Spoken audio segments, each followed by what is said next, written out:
அனைவருக்கும் வணக்கம். என் பெயர் பவித்ரா. நான் ராமாயணம் பற்றி சொல்ல போகிறேன். ராமர், ராமாயணம், சீதை, லக்ஷ்மணர், ஹனுமார் இவங்க எல்லாரை பற்றி பேசுகிறதுக்கு எனக்கு வாய்ப்பை ஏற்படுத்திக்கிட்டாங்க. கடவுளுக்கு இந்த நேரத்தில் நான் நன்றியை தெரிவிச்சுக்கிறேன். இன்றைக்கி கொடுக்கப்பட்ட தலைப்பு ராமர் இருக்கும் இடமே அயோத்தி.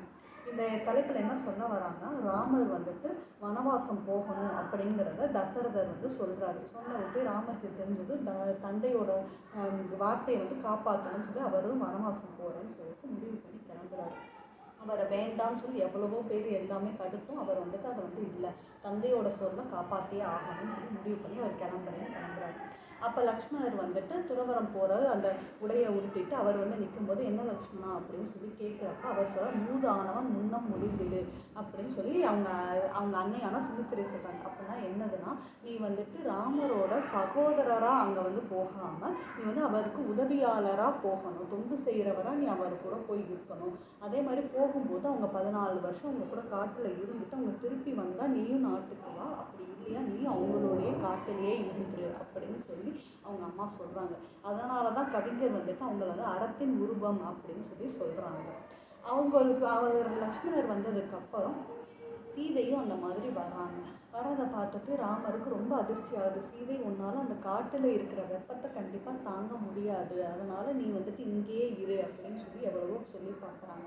ஆனால் சீதை சொல்கிறாங்க, நீர் உள்ள நின் பிரிவினும் சுடுமோ பெருங்காடு அப்படின்னு சொல்கிறாங்க.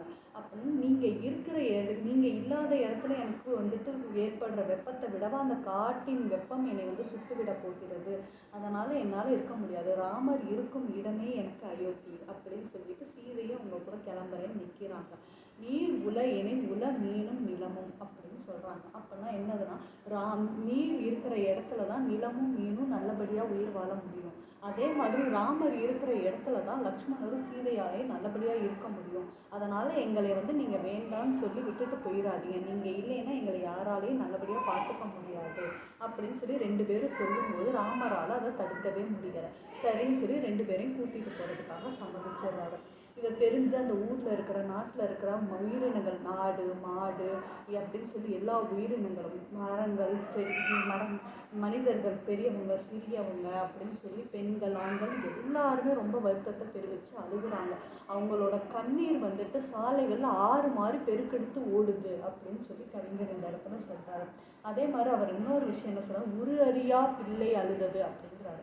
அப்படின்னா பெண் கருவறையில் இருக்கக்கூடிய சிசு அழுததாமா. அதுக்கு ஒரு உருவம் கூட முழுசாக வந்திருக்காது. பெண்ணோட வயிற்றில் இருக்கிற ஒரு சிசுவுக்கு முழுதாக ஒரு உருவம் கூட வந்திருக்காது. ஆனால் அந்த குழந்தையே அழுதது அப்படின்னு சொல்லி சொல்லும்போது இதுக்கு வேறு யாரையுமே நம்ம உதாரணம் சொல்ல தேவையில்லை. அவ்வளோ பேரும் ராமருடைய பட்டாபிஷேகத்தை பார்க்குறதுக்கு காத்துக்கிட்டு இருந்தவங்களாம் இப்போ அவர் வனவாசம் போகிறத பார்க்குறத நினச்சி ரொம்பவும் வேதனைப்பட்டாங்க, ரொம்ப துயரத்தில் இருக்கிறாங்க. எல்லாரையும் சமாதானம் பண்ணி எல்லாருக்கும் ஆறுதல் சொல்லி ராமர், லக்ஷ்மணர், சீதை 3 பேரும் வனவாசம் போகிறாங்க.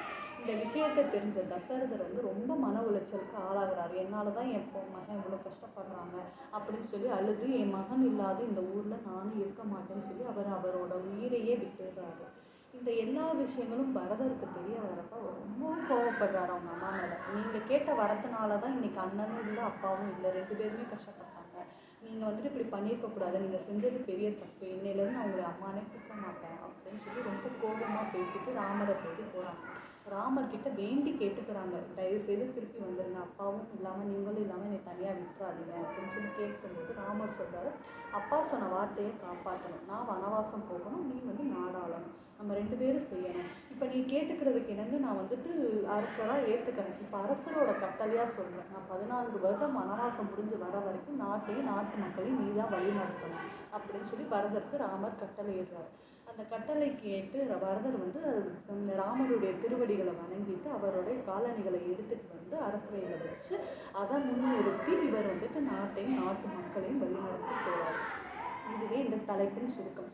பரதராக இருக்கட்டும், லக்ஷ்மணராக இருக்கட்டும், சீதையாக இருக்கட்டும், தசரதனாக இருக்கட்டும், பரதனாக இருக்கட்டும், எல்லாருமே ராமர் இருக்கிற இடம் தான் எங்களுக்கு அயோத்தின்னு சொல்லி அந்த ஒரு வாக்கியத்தை முன்னிறுத்தி எல்லாருமே இந்த வேலையை செஞ்சுருக்காங்க. இதுதான் இன்றைய தலைப்பிற்கான ஒரு வாய்ப்பளித்த அனைவருக்கும் நன்றி கூறி எனக்கு நன்றி.